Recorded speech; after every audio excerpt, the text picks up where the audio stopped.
વિરામ બાદ ફરી આપ સૌનું સ્વાગત છે। સુરતની વરાછા કોઓપરેટિવ બેંકના 31 વર્ષના ઇતિહાસમાં પહેલીવાર ચૂંટણી યોજાતા શહેરમાં રાજકીય ગરમાવો જોવા મળી રહ્યું છે।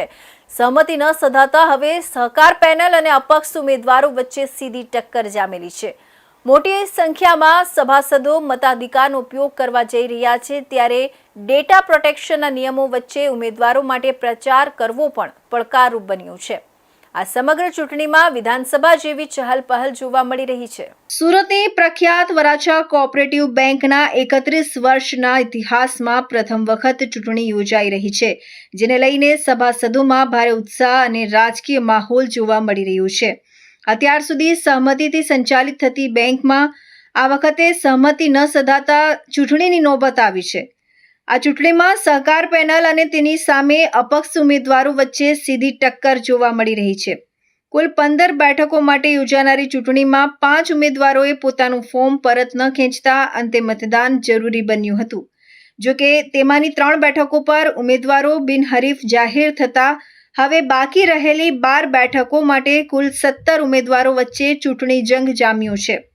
આ ચૂંટણીમાં અંદાજે 53,300 જેટલા સભાસદો પોતાના મતાધિકારનો ઉપયોગ કરશે, જેને લઈને બેંકના ઇતિહાસમાં સૌથી મહત્વપૂર્ણ ચૂંટણી માનવામાં આવી રહી છે। ખાસ વાત એ છે કે આ વખતે ડેટા પ્રોટેક્શન એક્ટના અમલને કારણે ઉમેદવારોને મતદારોના મોબાઈલ નંબર ઉપલબ્ધ કરાવવામાં આવ્યા નથી, જેના કારણે ઉમેદવારો માટે મતદારો સુધી સીધો સંપર્ક સાધવો એક મોટો પડકાર બની ગયો છે। પરંતુ ઉમેદવારોએ આ પડકારને પાર કરવા માટે નવીન રીતો અપનાવી છે। સોશિયલ મીડિયા દ્વારા લિંક્સ મોકલીને મતદારોને ગ્રુપમાં જોડવાના પ્રયાસો કરવામાં આવ્યા છે। સાથે સાથે મતદારોની યાદીને અટક અને વિસ્તાર મુજબ વિભાજિત કરીને ટાર્ગેટેડ સંપર્ક સાધવામાં આવ્યો છે। આ ઉપરાંત સોસાયટી વાઇઝ મતદારોની યાદી તૈયાર કરી કાર્યકરો દ્વારા ઘરે ઘરે જઈને પ્રચાર કરવામાં આવ્યો છે। માત્ર 25,000 જેટલા મતદારો સુધી પહોંચવા માટે જ એક પેનલ દ્વારા અંદાજે 200 જેટલા કાર્યકરોને મેદાનમાં ઉતારવામાં આવ્યા હતા, જે ચૂંટણીની ગંભીરતા અને સ્પર્ધાનું પ્રતિબિંબ દર્શાવે છે। 1955ની અંદર વરાછા રોડના આગેવાન એવા શ્રી પીબી ઢાકેચા સાહેબ, વલ્લભભાઈ સવાણી, બાબુભાઈ ઓથા, પ્રભુદાસભાઈ, આ બધા જ વડીલોએ આ બેંકની શરૂઆત કરેલી। 31 વર્ષ સુધી આ બેંક અવિરત સેવાઓ એમના સભાસદોને પૂરી પાડેલી। આજે 65,000 કરતાં વધારે સભાસદો, 30 કરતાં વધારે બેંકો અલગ અલગ શાખાઓ કાર્યરત છે। આજે બેંકના ડાયરેક્ટરનું ઇલેક્શનનું મતદાન છે।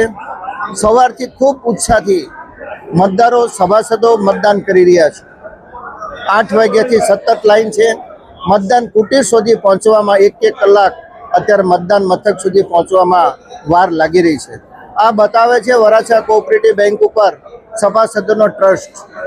વાતાવરણ ડોળો કરવા માટેના પ્રયત્નો હતા કે ભાઈ વરાછા બેંકને જે ખોટી રીતે સોશિયલ મીડિયાના માધ્યમથી પ્રચાર કરીને જે અલગ અલગ વાતો કરવામાં આવતી હતી, એ વાતોનો આ જવાબ છે સભાસદોનો, અને સભાસદોએ આ બેંક ઉપર જે ટ્રસ્ટ વ્યક્ત કર્યો છે એનું આ ઉદાહરણ છે। આજે આ મતદાનની એટલી જનજાગૃતિના કારણે આપણે કહી શકીએ। આ સમગ્ર ચૂંટણી પ્રક્રિયામાં વિધાનસભા કે લોકસભા જેવી ગરમાવો અને રાજકીય ચહલપહલ જોવા મળી રહી છે।